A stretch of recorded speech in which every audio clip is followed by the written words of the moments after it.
আমার ৩৫ বছরের বিবাহ জীবন সুন্দরভাবে হাসি দুঃখ আনন্দে ভরপূর্ণ কাটাচ্ছি।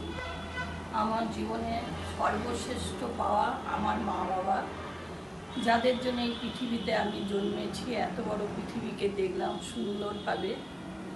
আমার দাদা, ভাই, আমার সন্তান, আমার সন্তানদের পেয়ে, স্বামীকে পেয়ে, এবং আমার সর্বশ্রেষ্ঠ এখন উপহার যেটা আমার সোনার আদরের দিদুনকে পেয়ে আমি পৃথিবীতে নিজেকে খুব ধন্য মনে করি।